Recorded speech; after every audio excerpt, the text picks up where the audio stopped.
just add one more point to what just Senator Murphy was saying. These bogus lawsuits that the Republicans are supporting, the Republican case is legally weak and politically desperate. This is so different than it was in 2000.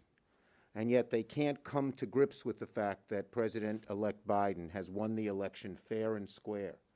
And now more and more of them seem to be lining up behind these just patently ridiculous lawsuits. They're not going to succeed, I believe. But they're certainly delaying any real action.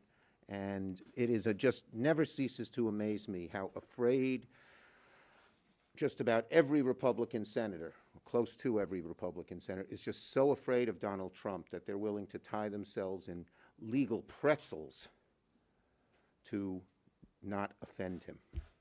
Questions on these subjects first? Yes.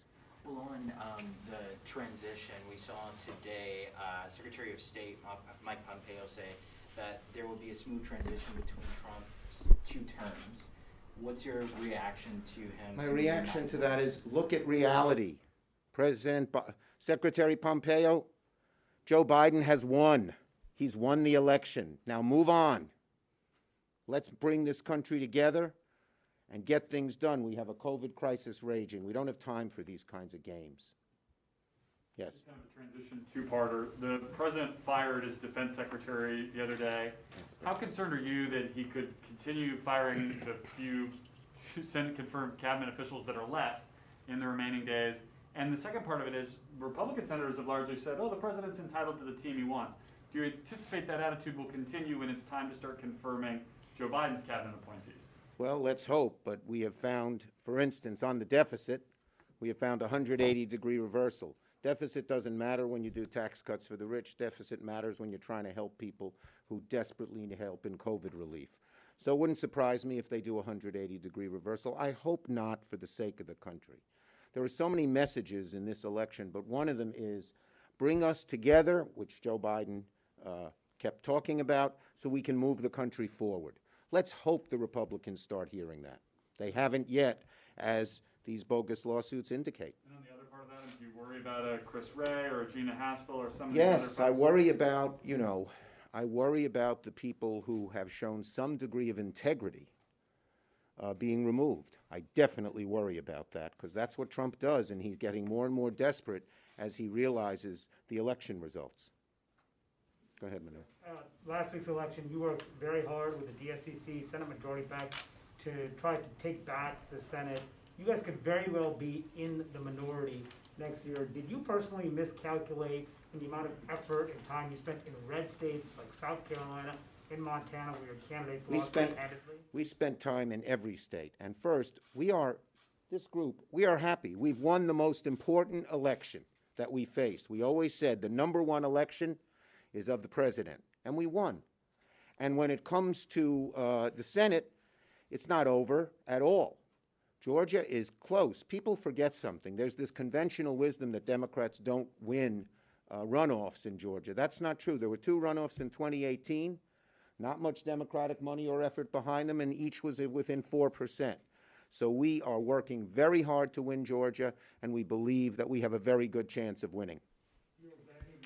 Go ahead, next question. You have to start planning and thinking about the next Congress, given that you believe that Biden has won this election. So if you guys end up in the minority, are you worried that the Senate GOP majority would block some of the progressive proposals like the Green New Deal that you guys are? Public sentiment is everything.